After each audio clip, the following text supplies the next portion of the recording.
세월이 흐르면 기억은 지워집니다. 하지만 도저히 지울 수 없는 기억도 있죠. 13년 전 충남 서천에서 일어난 이 사건. 그날의 기억은 잊혀질 수도 없고 잊어서도 안 됩니다. 불이하고 약간 앞에가 막 연기가 막 꽉 들어가고 앞에를 보지 못 나가겠더라고. 근데 내가 패티바람인가 나갔어. 다 타가지고 차도 다 탔어요. 핸드폰도 없었어요. 추리닝 입고 슬리퍼 신고 그렇게만 나왔어요. 충남 서천군 서천읍 44살 김모 씨의 카센터에서 원인이 밝혀지지 않은 불이나 김 씨의 부인으로 추정되는 40대 여성과 8살 난 쌍둥이 남매 등 3명이 숨진 채 발견됐습니다. 그러나 단순한 화재가 아니었습니다. 화재는 진압됐지만 그 뒤로 수상하고 혼란스러운 일들이 꼬리를 물고 일어났습니다.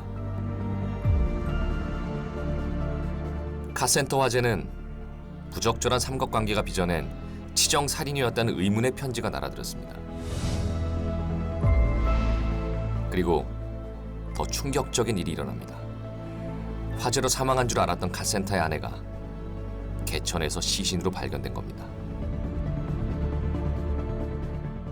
지금까지 한 13년 하면서 그 정도로 훼손이 심한 시신은 본 적이 없었거든요. 뒤바뀐 시신으로 인해 의혹은 급속도로 증폭됐고 사건은 점점 미궁 속으로 빠져들었습니다.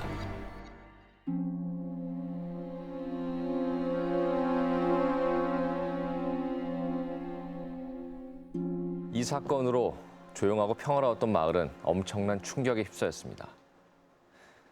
하지만 가장 큰 충격을 받은 사람은 이분. 가족을 모두 잃은 카센터 남편이죠.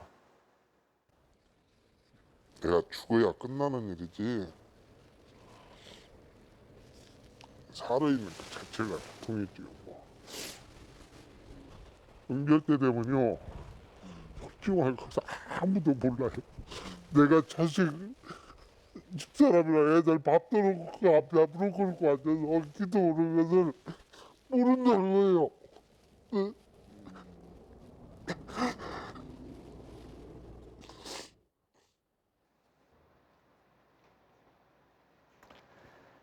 13년 전에 일어난 과거의 사건이지만 이 고통은 현재에도 미래에도 계속될 겁니다. 미제 사건 전담만 끝까지 간다는 이 고통에 공감하고 공분하면서 범죄서의 스페셜리스트와 함께 미제 살인 사건을 추적하는 프로그램입니다.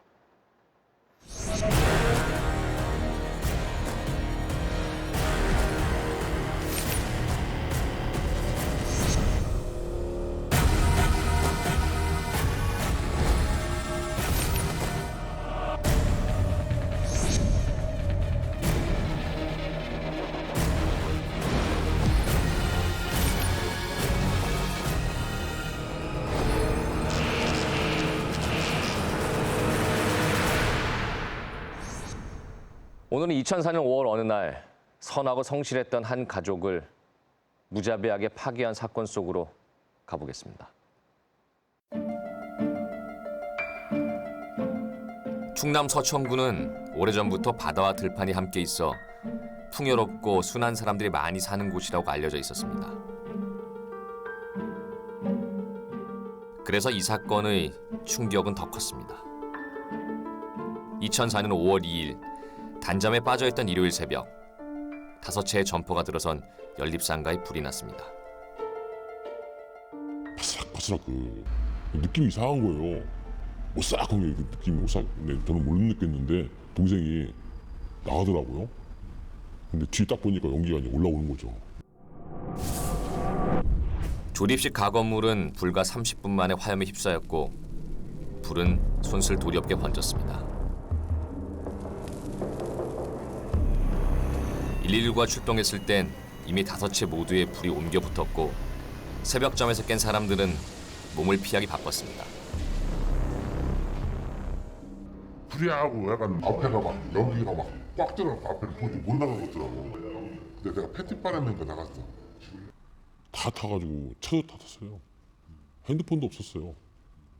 그냥 추리닝 입고 슬리퍼 신고 그렇게만 나왔어요. 불이 시작된 곳은 오른쪽 끝 카센터였는데 그때 카센터 사장은 밤낚시를 떠나 있었습니다. 카센터엔 아내와 당시 8살 된 쌍둥이 남매만 있었죠. 화재를 알리는 전화를 받고 놀랐지만 걱정은 안 했다고 합니다. 야무진 아내를 믿었기 때문이죠. 불났다. 야, 빨리 와야 된다고. 그래서 차가 있나 봐라.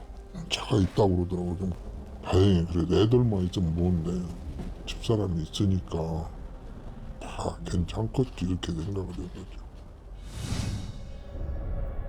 하지만 화마가 물러간 뒤 상상하기 싫었던 일이 벌어졌습니다.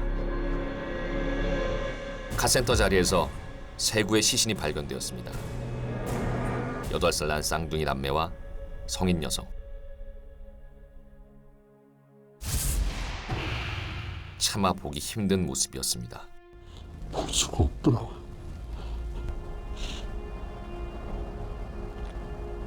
아마 봤으면 아마 더 못 살았을 수도 있을 거예요. 내가 안 봐서 좀 다행인데도 그 애들 웃는 모습만 생각하니까 만약 내가 그 모습 봤다고 해봐요.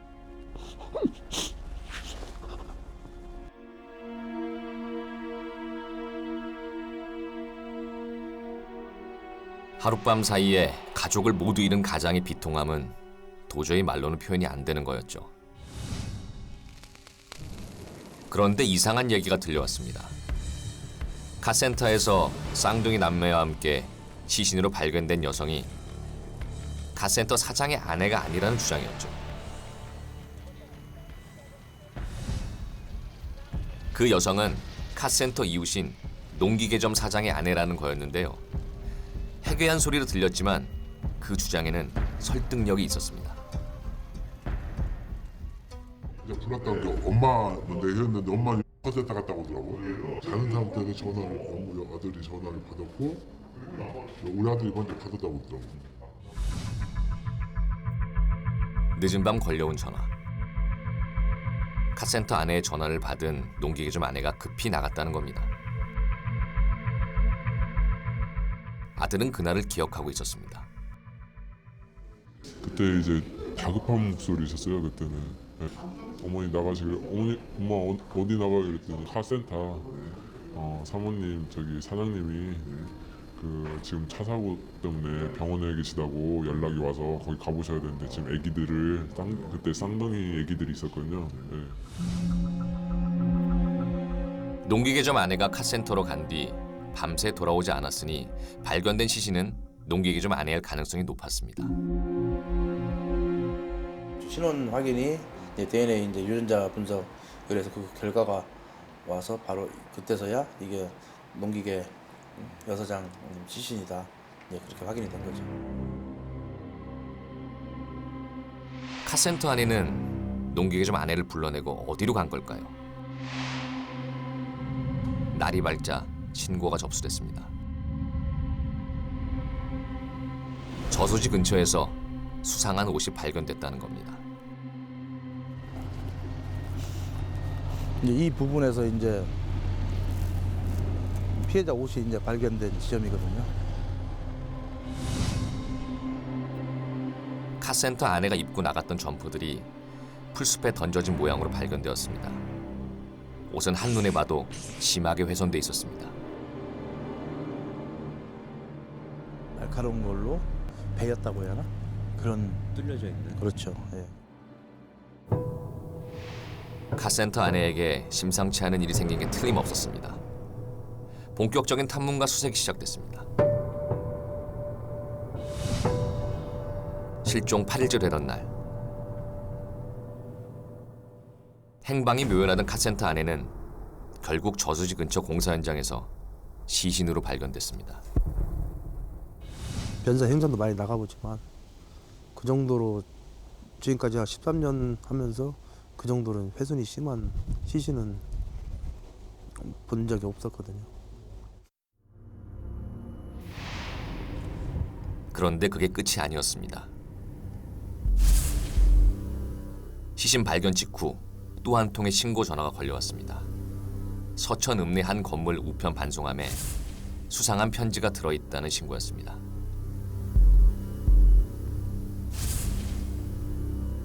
신고자는 우편 배달부였는데요. 우표 없는 편지의 수신인이 형사과장과 사회부 기자였기 때문입니다. 두 통의 편지 모두 한 사람이 쓴 것으로 보였고 삐뚤빼뚤하고 서툰 글씨체로 적혀 있었습니다. 그 편지가 꽂혀 있는 언제부터 이제 거기에 들어 있었나는 정확한 알 수는 없지만 발견 자체는 시신 발견되는 날, 시신 발견되고 후에 얼마 더 지나지 않아서. 그런데 편지 속 내용이 무척 충격적이었습니다. 자신과 삼각관계였던 카센터 아내와 농기계점 아내가 질투심에 싸우다 저지른 사건이란 것.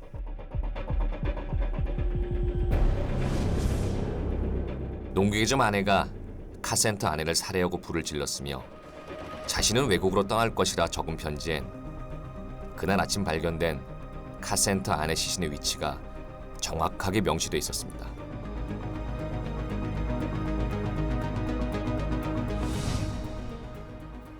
순식간에 수사는 확대됐고 범인 검거에 총력이 집중됐습니다. 주막청 차장님을 수사본부장으로 해서 수사본부를 설치해가지고 이제 수사를 이제 진행을 했었던 부분이죠. 그때도 차 반대 분량은 캐비넷 몇 개 정도는 들어갈 정도 됐으니까요. 농기계점 아들은 당시 누군가를 목격했습니다. 간판 쪽으로 이렇게 불을 딱 그때 딱 불이 딱 꺼졌어요. 그때 제가 나갔었을 때. 그리고 뒤에 남자 둘이 성인 남자 둘이 서 있었어요. 확실히 둘이 서 있어요. 예. 또 다른 목격자도 있었습니다. 카센터 앞에 세우던 차 속에 있던 이웃 가게 사장과 친구들이었습니다. 그들은 카센터 아내가 낯선 남자들과 집을 나서는 걸 봤다고 했습니다. 차 안에서 얘기할 때 제 뒤쪽으로 사람 지나가는 목소리 나고 그 후에 불이 켜졌으니까요.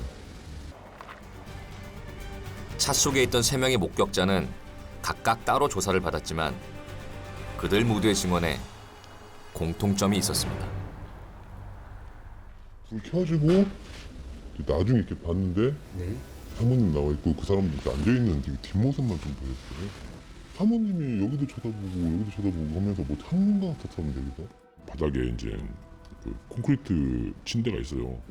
그 차 들어온 입구에 아마 2명 정도가 컴컴한 상황에서 2명인가 이렇게 좀 있었어요. 그때 느낌이. 둘이 봤을 때는 2명 봤을 때는 서 있었죠. 밖에. 집 안에, 카센터 안에, 밖에. 밖에. 예. 즉시 몽타주가 만들어졌습니다. 그들이 범인일 확률이 높았습니다. 그러나 거듭된 수사와 탐문에도 몽타주와 일치하는 인물은 없었고 사건은 장기 미제로 남았습니다. 그런데 사건 직후 몽타주가 나왔죠. 바로 이건데요. 이 몽타주와 일치하는 인물은 전혀 없었습니까? 사건 직후에 그 농기계 아들이 그 목격했기 때문에 그 몽타주를 이용해서 서천 일대를 일일이 탐문했는데도 용의자들과 비슷한 사람을 발견하지 못했고 오히려 카센터 여주인하고 용의자하고 몽타주가 비슷했었습니다. 그 몽타주에 전적으로 의존해서는 안 됩니다. 인간의 기억은 상당히 불완전하고 가변적이기 때문에 언제나 오류 가능성이 있다는 걸 전제를 해야 되는데요. 동기계 아들의 목격자 진술의 신빙성을 의심해 볼 수가 있습니다. 목격자 진술에만 의존하는 거 상당히 위험하죠. 실질적으로 목격자들이 매우 확실하다라고 주장을 했던 사건도 사실 틀릴 가능성이 한 30% 정도 되지 않나요? 더욱이 당시에 그 농기계 아들만 그 용의자들을 목격한 게 아니고 그 카센터 바로 앞에서 3명의 그 참고인들이 카센터가 불이 켜지면서 불상에 흰색 모자를 쓴 남자 1명을 목격했기 때문에 오히려 더 그쪽이 더 신빙성이 가지 않나 저희들은 그렇게 판단하고 있습니다. 이 불은 왜 질렀을까요? 또 게다가 집안에 아이들까지 있는데요. 이 용의자 같은 경우에는 속임수를 가지고 첫 번째 범행 목표인 카센터 아주머니를 속이는 데는 성공을 했습니다. 하지만 카센터 아주머니가 옆집에 있는 농기계 아주머니를 전화로 불러내는 것은 용의자로서는 예측하지 못한 그런 돌발 행동이었을 거로 생각이 되는데요. 목격자 제거 차원에서 농기계 아주머니를 나중에 복귀해서 농기계 아주머니를 살해하고 방화를 한 게 아닌가 이렇게 생각이 됩니다. 목격자 제거 차원에서 먼저 살해를 하고 방화까지 했다. 그렇다고 방화까지 이어지는 건 너무 잔인하지 않나요? 완전 범죄를 노린 거죠. 완전히 불태워서 예. 모든 증거를 인멸하겠다. 예. 그 잔혹성에 비해 추적할 수 있는 증거가 거의 없는 사건. 우리는 이 사건을 2017년의 눈으로 다시 한번 들여다보기로 했습니다.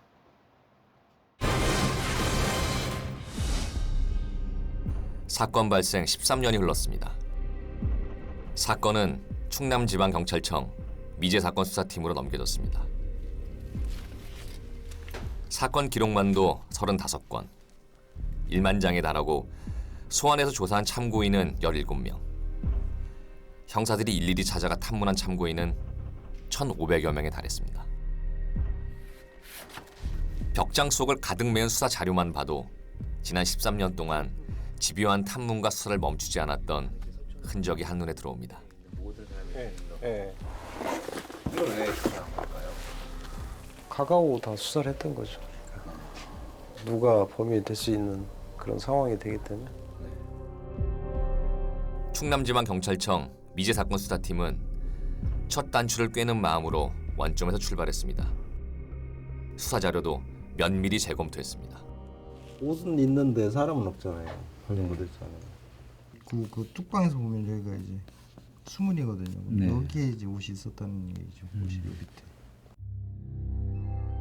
카센터 안에 옷이 발견된 곳에서 시신이 발견된 곳까지의 거리는 약 1.5km. 둘 중 어느 쪽이 살해 현장인지 알 수 없었습니다. 그래서 경찰은 남아있을지도 모를 증거를 찾아 두 장소 모두를 샅샅이 수색했습니다. 옷이 발견된 자리에서 살해당한 뒤 농수로를 따라 시신 발견 지점까지 흘러갔을 가능성도 배제하지 않았죠.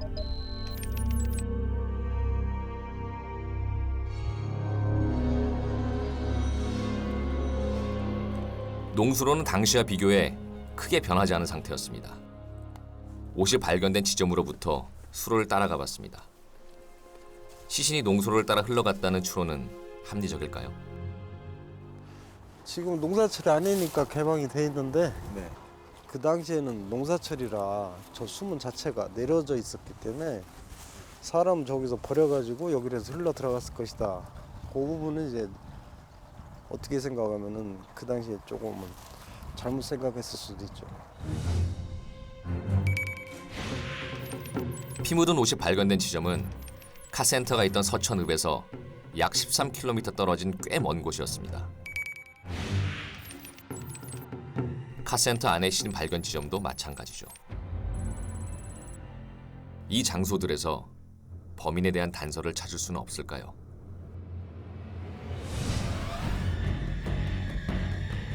범행 현장에는 분명 범인에 대한 정보가 있을 겁니다.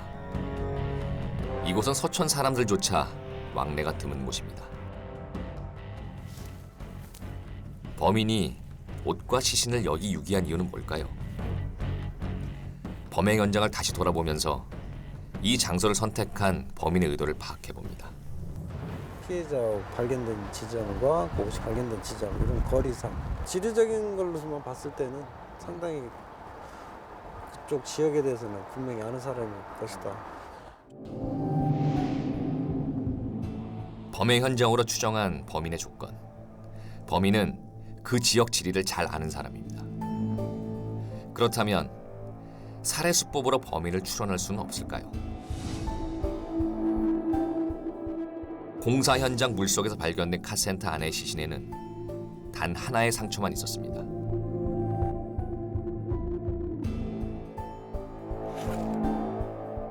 목에 생긴 상처였죠. 그러나 상처는 단 하나였지만 경악할 만한 진실을 품고 있었습니다. 우리가 경동맥이라 부르는 목동맥이 완전히 절단이 됐습니다. 그리고 기도도 관통했고요. 기도의 뒤에 있는 식도까지 관통을 했습니다. 단 한 번만에 정확하게 급소를 겨냥한 거였죠. 이 동맥이 손상된 순간 심장에서 내보내는 압력 때문에 혈액이 쉽게 누출이 돼요, 주변으로. 사망에까지 걸리는 시간은 채 5분이 안 걸렸을 거라고 추정이 됩니다. 그런데 또 하나 주목할 점이 있었습니다. 폐와 간의 플랑크톤이 의미하는 건 뭘까요? 근데 폐와 간에서 플랑크톤이 나왔다는 것은 우리가 보통 익사일 경우에 추정이 가능한 소견입니다. 이분이 아마 목에 손상, 가해자에 의해서 피해를 입고 아마도 이 발견된 물이 있는 곳에 유기가 되었을 가능성이 있습니다. 너무나 잔혹한 범행이었습니다. 이런 범인이 사용한 도구는 어떤 거였을까요? 당시 현장에서 발견된 증거는 전무했지만 결정적 단서가 하나 있었습니다. 바로 사건 당일 카센터 아내가 입고 있었던 피 묻은 점퍼죠. 피와 흙이 묻은 점퍼는 안감이 모두 뜯겨져 있었습니다. 필사적인 저항의 흔적이 13년이 지난 지금도 생생합니다. 얘를 입은 상태에서 여기로 관통됐다면 점퍼 목 부분에는 그 흉기 자국이 남아 있었습니다. 단축 구멍으로 오인할 정도로 작은 구멍이었죠. 거의 뭐 사심이라고 봐야죠. 흉기의 폭은 겨우 2cm 미만이었습니다. 광학 현미경으로 점퍼의 목에 난 흉기 자국을 자세히 살피며 구체적인 도구를 추정해봤습니다.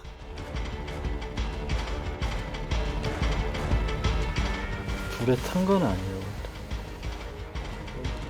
좁은 폭의 예리한 칼로 단 한 번만에 뚫린 구멍.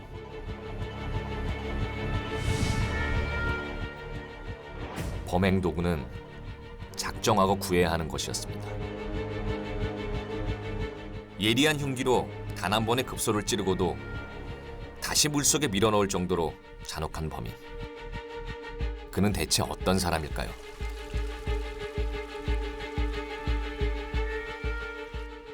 사실 우리나라는 뭐 1년에 500여 명의 살인이 있습니다. 근데 그 살인 중에서 뭐 여러 형태가 있는데요. 뾰족한 칼 등을 이용해서 목을 찌른 행위는 그렇게 많지 않습니다. 이런 거에 대해서 어떤 상대적으로 주변에서 많은 얘기를 듣거나 학습을 하고 공부를 했던 그런 환경에 있었던 사람이 아닐까 이렇게 추정이 됩니다. 범인은 다른 범죄 경력이 있을 확률이 높다고 합니다.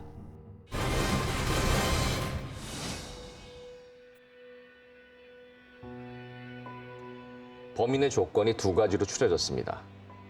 첫 번째, 사건 현장의 지리를 잘 아는 사람. 두 번째, 범죄 경력이 있는 사람. 그런데요, 이 사건의 범행 동기는 뭐라고 생각하세요? 이 카센터가 뭐 굉장히 이 잔혹한 범죄를 저지를 정도로 뭐 돈이 많다거나 이런 탐나는 값어치가 나가는 물건이 있거나 그런 곳은 아니잖아요. 돈이 목적이 아니라는 걸 보여주는 거고요. 또 사실 돈이 목적이었다 하더라도 돈이 많고 적음은 사실 그렇게 중요하지는 않아요. 많은 강도나 절도 범죄자들이 범행 대상을 선정할 때요, 보면 사실 그곳에 얼마나 돈이 많을까를 고민하기 이전에 얼마나 쉽게 들어갈 수 있는가가 먼저 고려가 되거든요. 기회주의형 범죄자들이 있거든요. 절도를 하려고 이 집을 침입을 했는데 우연하게 집에 있는 사람이 여성 혼자야. 그러면은 절도를 하러 간 김에 강간을 하는 경우들도 있어요. 이런 경우들은 계속 이제 발전하는 유형이고 이 사건 같은 경우도 계속 기회에 의해서 그러니까 새롭게 내가 살인을 할 만한 그런 기회가 생겨나게 된 거죠. 예, 그러니까 굉장히 충동적이면서도 상황 대처를 잘하는 그냥 일반적인 그런 유형의 범죄자들은 이런 상황에서 이렇게 치밀하게 사람들이 자기 증거를 인멸하기 위해서 이렇게 계속 범죄 행동을 하기가 쉽지 않거든요. 그래서 지금 보여지는 일련의 행동들이 범죄 경력이 있을 것이다라고 저희가 추론을 하는 거죠. 네, 그렇죠. 자, 우리에겐 범행 동기를 유추해 볼 수 있는 또 다른 증거가 있습니다. 바로 범인이 보낸 두 통의 편지입니다. 편지 속 내용은 어디까지가 진실일까요? 두 통의 편지는 화재 발생 8일째 되던 날 발견됐습니다. 가센터 안에의 시신이 발견되고 얼마 지나지 않았던 시각이었습니다. 편지는 서천 읍내의 한 건물 우편 반송함에서 발견됐습니다. 상가 건물이라 누구나 접근할 수 있는 곳이었죠. 그런데 수신인이 평범하지 않았습니다. 서천경찰서 형사과장과 지역신문사 사회부 기자에게 보내진 거였죠. 반송함에 보니까 우편 없는 거 보니까 우편은 없는데 저렇게 써 있다는 얘기죠. 그러면 형사과장하고 사회부 기자니까 좀 궁금하잖아요. 자기는 이거 도대체 누가 보낸 것 같은데 우편 없이 썼어도 그래서 바로 파출소에 신고를 해버리죠. 필체를 감추기 위해 서툴게 쓴 글씨였습니다. 그런데 편지 내용이 눈길을 끌었습니다.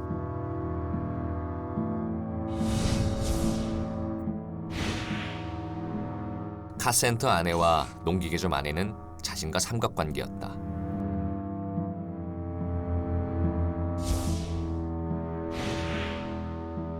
카센터 아내를 살해한 건 농기계 아내다. 시신은 개천에 있다.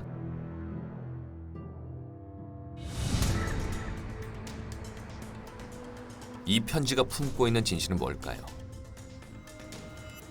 두 통의 편지를 자세히 분석해 보기로 했습니다.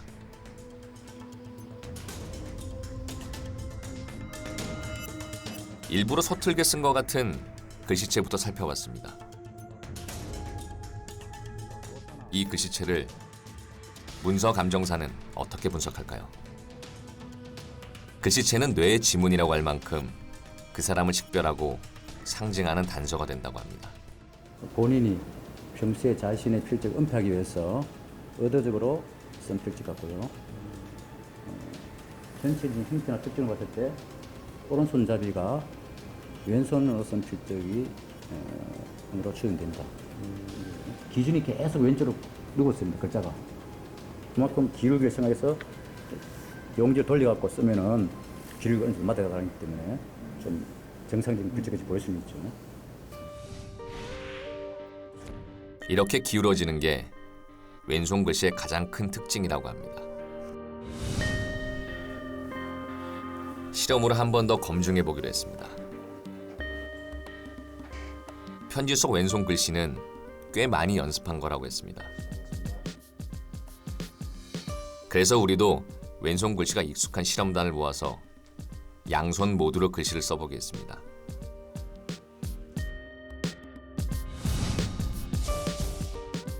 실험단의 왼손 글씨 역시 한쪽으로 기울어 있었습니다. 왼손에 가려 글씨가 보이지 않기 때문에 그렇게 된다는 겁니다. 궁금해졌습니다. 혹시 왼손으로 써도 감출 수 없는 고유한 습관이나 특징이 있지 않을까요? 획을 긋는 법이나 글자 사이의 조화를 살펴봤습니다. 범인의 글씨엔 자간 침범, 즉 글자를 겹쳐 쓰는 특징과 단어 사이에는 과하게 띄어 쓰는 특징이 있다고 했습니다.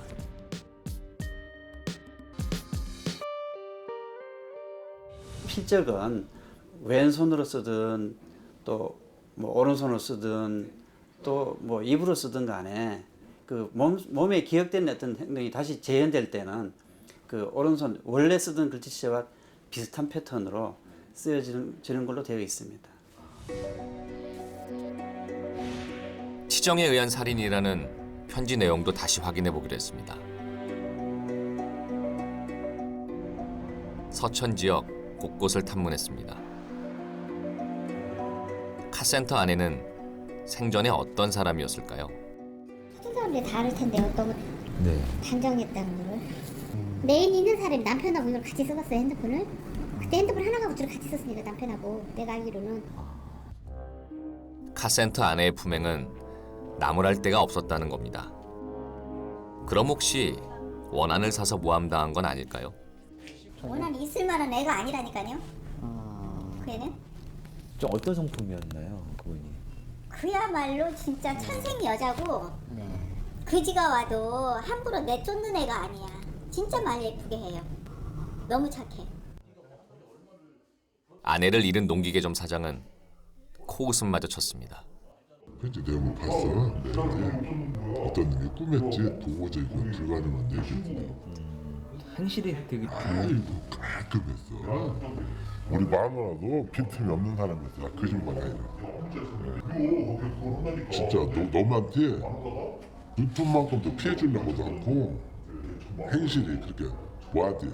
그런 사람 농담도 하고 함부로 그렇게 하는 눈 참다. 그러면 범인은 왜 이런 거짓말을 했을까요? 혹시 이게 장난 편지는 아니었을까요? 편지 전체를 프로파일링 해보기로 했습니다. 범인이 전하려던 진짜 메시지는 뭐였을까요? 이 편지가 장난 편지냐? 장난 편지일 가능성은 없어요.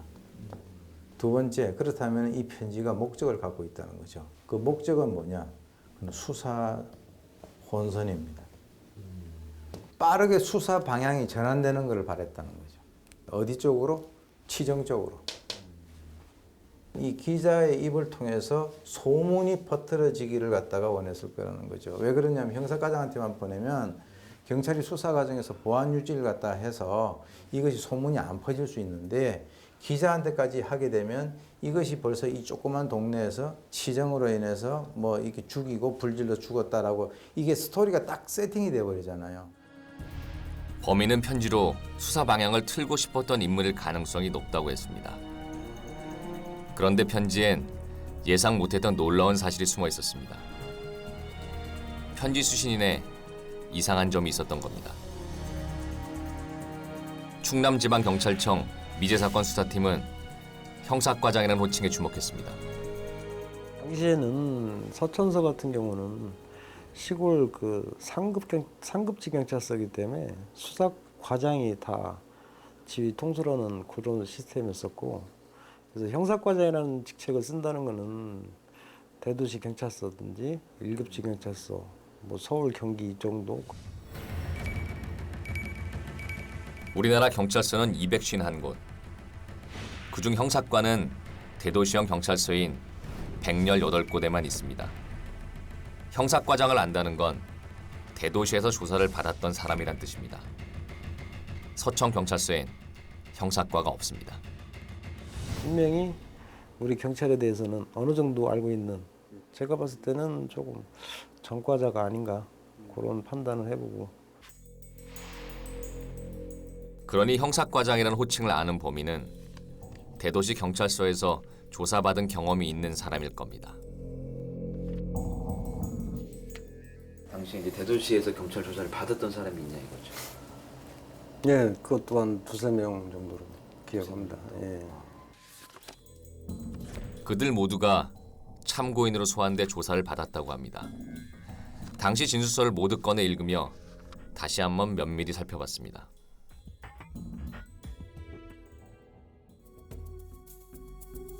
그런데 그중 한 진술서에 미심쩍은 부분이 몇 곳 있었는데 그냥 넘기기엔 어색한 부분들이었다고 합니다. 카센터 화재를 언제 알았는지 묻자 처음엔 정확한 시각을 모르겠다고 합니다.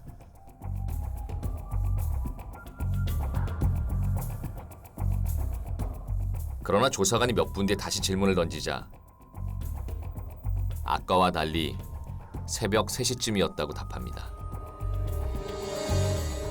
참고인 A씨는 조사가 진행될수록 시간을 정확하게 지정하는 것 같았다고 합니다. 5월 2일 날 새벽이었다라고 얘기하는데 시간은 기억이 나지 않는다라고 얘기를 하고 있어요. 그러다가 이제 나중에 뒤쪽으로 가면 갈수록 정확하게 시간들이 본인이 특정을 해요.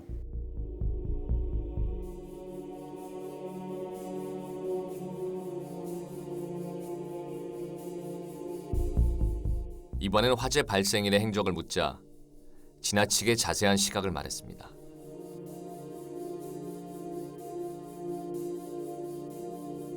조사가 계속될수록 참고인 A씨는 장황할 정도로 구체적인 시각을 진술하는 것처럼 보였습니다. 밤 11시경, 새벽 3시경쯤 배터리 방전, 약 10분 후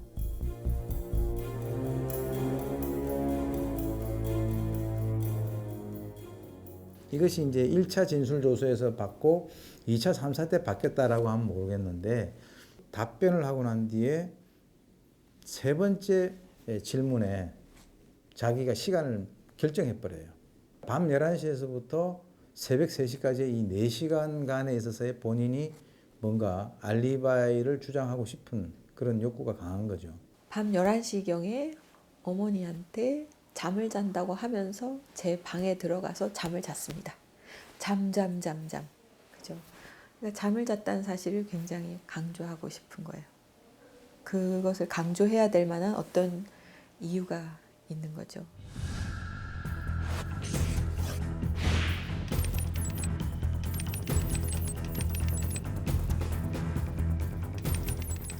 참고인 A씨가 집에서 잠을 잤다고 강조한 시각은 서천 카센터 방화 살인 사건이 일어난 시각과 비슷했습니다. 참고인 A씨는 카센터 아내를 아니라는 질문에는 상식적으로 납득하기 힘든 답을 했습니다. 카센터 아내를 압니까 물었더니 엉뚱하게도 자신은 서천 지리를 잘 모른다고 답합니다.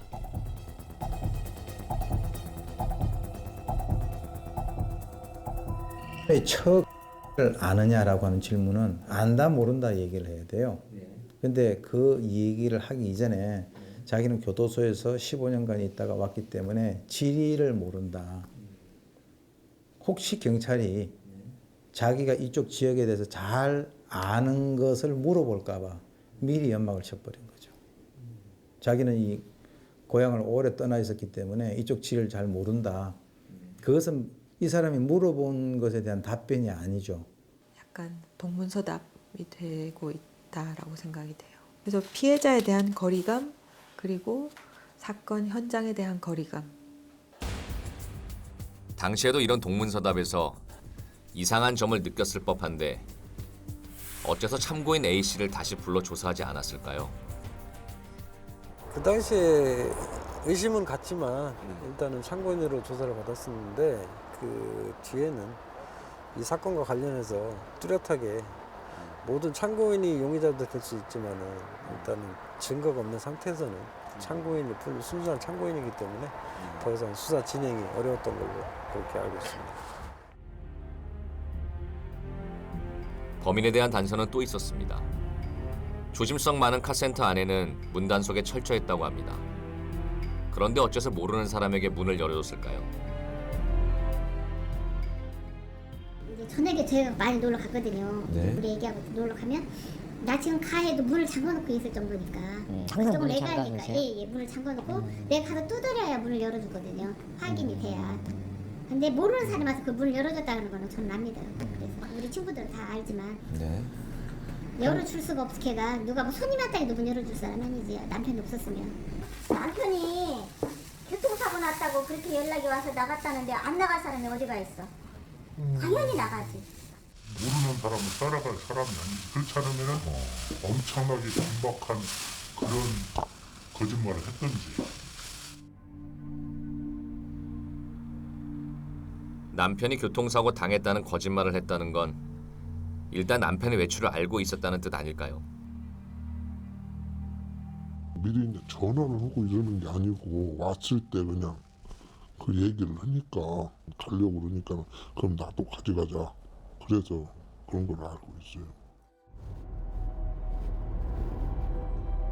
카센터 남편에 의하면 밤낚시는 갑작스럽게 떠나게 된 거라 아는 사람이 거의 없었다고 합니다.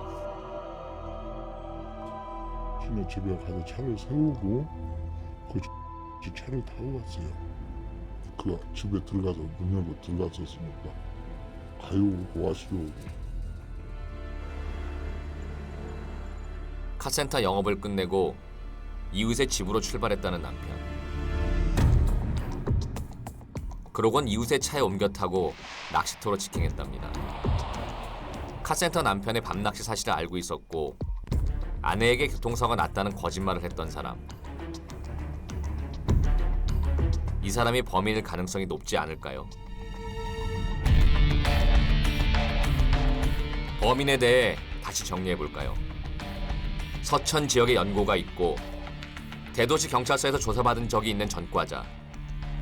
카센터 남편의 외출을 알고 있었던 걸로 추정되는 사람입니다. 네, 이 정도면 이 미제 사건 전담팀이 수사를 꽤 많이 진척시킨 것 같은데요. 지금까지 사건 현장, 시신, 범인의 편지 등을 통해서 범인의 조건을 프로파일링 해봤는데요. 남편이 집은 비운 사실을 알고 있는 사람이 이 조건들과 얼마나 일치하는지 짚어보겠습니다. 첫 번째, 근처 지리를 잘 알고요. 두 번째, 강력범죄 경력이 있는 자. 세 번째, 당시 조사 대상 중 편지가 발견되기 전날 조사를 받았던 사람. 네 번째, 형사 과장이 있는 대도시의 경찰서에서 조사를 받은 경력이 있는 사람. 다섯 번째입니다. 그날 밤 카센터의 남편의 외출 사실을 알고 있었던 사람입니다. 이 정도라면 우연이라고 해도 무심히 넘길 수 없을 것 같습니다. 그날 밤 남편의 외출을 알고 있었던 그 사람의 행방을 추적해 보겠습니다. 심증은 굳으나 아직 물증이 없는 상태. 그때 주목할 만한 소식이 날아들었습니다. 용의자에 대해 아는 사람이 나타난 겁니다. 알아보이는 거에 대해서 조금 확인할 게 있어가지고 그거에 대해서 한번 찾아가려고. 좀 먼가 봐요. 왜 이 시간에 출발하지? 조금 먼 지역에 있어가지고 새벽에 좀 빨리 출발하고 있습니다. 사건이 일어난 지 13년이 흘렀습니다. 현장도 증거도 사실상 세월 속에 묻혔습니다. 그러나 증언과 제보에 희망을 걸어봅니다.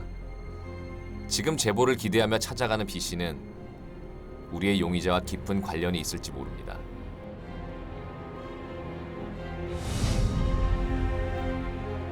현재 구속 수감 중인 B 씨는 얼마 전 검사에게 한 통의 편지를 보냈다고 합니다. 범행 당시 공범이 있었다는 자백이었습니다.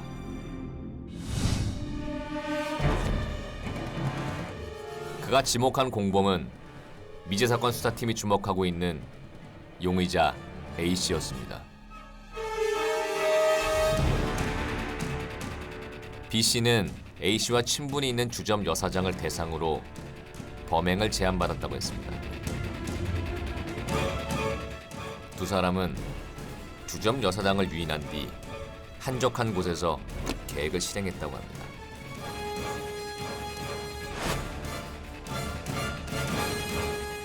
카드 비밀번호를 알아내려고 사정없이 구타를 시작했다고 합니다. 수차례 협박 끝에 카드 비밀번호를 확인하고는 즉시 흉기로 목을 찔러 살해했다고 합니다. 두 사람은 숨진 주점 여사장을 차에 태운 채로 여러 곳에 현금 인출기를 찾았다고 합니다. 그리고 인출한 수백만 원을 나눠 가졌다고 합니다. 그리고는 결국 시신을 차 속에 둔 채 불태워 모든 증거를 인멸했습니다. B 씨는 사건 직후 검거됐지만 최근까지 혼자 꾸민 일이라 주장했습니다. 하지만 시간이 지날수록 커지는 죄책감을 감당할 수 없었다고 합니다. 결국 그는 9년 만에 공범의 존재를 자백했죠. 혹시 B 씨로부터 A 씨에 대한 결정적인 증언을 들을 수는 없을까? 그게 오늘 그를 찾아가는 이유입니다. 죄를 범했을 때 그 수법하고 그다음에 우리가 가지고 있는 사건하고 수법이 매우 좀 비슷하니까 혹시 이 사건 전에 우리가 쫓고 있는 용의자하고 무슨 관련이 있지 않나 해가지고 접견하려는 거죠. 친구가 어느 정도 얘기해서 우리들한테 도움이 된다면 우리가 그 용의자를 보다 더 넓게 수사하던 것에서 조금 더 좁혀질 수가 있는 거죠. B 씨는 미제 사건 수사팀의 수사 접견을 받아들였습니다. 들려줄 얘기가 있는 걸까요?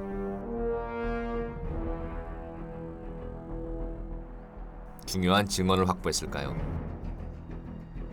면회를 마친 미제팀 표정이 밝지는 않습니다. 거의 뭐 시나리오도 다 짜고 디테일하게 상황도 어떻게 처리할 것까지 다 이미 짜여진 각본에 자기만 이제 실행만 자기가 한 거죠. 머리가 똑똑한 편이고 원래 경활하고 그다음에 나중에도 자기도 곰곰이 생각해보니까 이 친구한테 자기가 좀 이용당하지 않았나 그런 마음을 갖고 있더라고요. 비록 오늘은 결정적 소득이 없었지만 지난 13년 동안 추적해왔던 추적은 계속될 겁니다.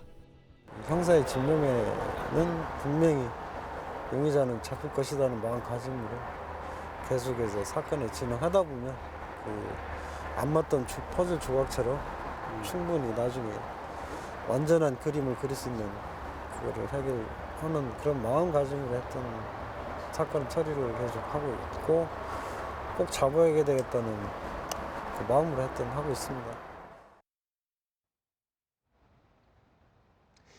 이 아무리 무죄 추정의 원칙을 적용한다고 해도 그 당시에 수사를 좀 더 막 많이 했으면 하는 이 아쉬움이 남거든요. 지금 시간이 많이 지났지만 이렇게 하시겠다는 그런 계획이나 그런 방향이 있으신가요? 당시에도 수사를 상당히 많이 진행했었는데 근데 정확하게 그 물증이나 단서를 찾지를 못했었습니다. 그렇기 때문에 앞으로라도 이 사건과 관련해서 목격자분들의 많은 제보와 또한 저희들이 수사를 해가지고 정확한 물증을 찾는 데 주력하겠습니다. 네, 사건이 지금 발생한 지 13년이나 지났기 때문에 물증을 발견할 가능성은 상대적으로 좀 낮아 보이거든요. 용의자의 행동을 중심으로 한번 분석을 해보면 용의자는 임기응변은 매우 강하지만 충동적인 성향이 상당히 높은 사람이고요.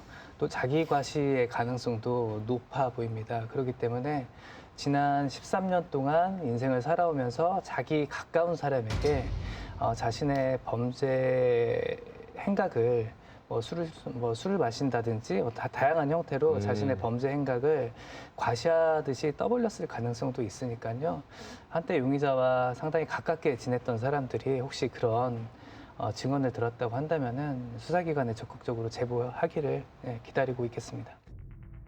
2004년 5월 1일 토요일 밤 11시에서 5월 2일 일요일 새벽 4시까지 충청남도 서천군 서천읍 인근에서 수상한 사람이나 차량을 보신 분들의 목격담을 기다립니다.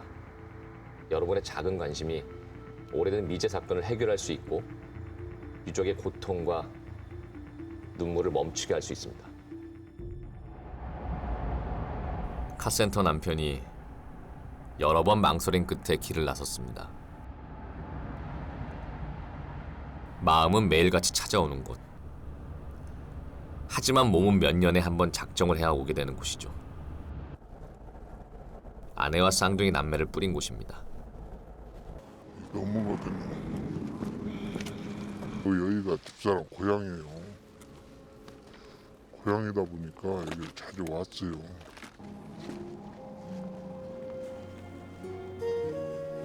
가장 아름다운 추억이 깃든 곳에 가장 고통스러운 기억을 뿌릴 수밖에 없었던 그날이 아직도 거짓말 같습니다. 2004년 5월 2일 이후로 그의 세상은 얼어붙었습니다. 담배는 하나 줄래요? 끊었던 담배까지 찾는 건 기댈 곳이 필요해서입니다. 이어서도 안 되고 나는 걔네들 진짜 이뻤었어요. 애들. 미안하잖아요. 애들한테. 살아있었다면 성인이 됐을 쌍둥이 남매. 명절 때 되면요. 걱정할 것 아무도 몰라요. 내가 자식 집사람이랑 애들 밥도 놓고 앞에 앞으로 끌고 앉아서 엉키도 오는 것을 모른다는 거예요. 네.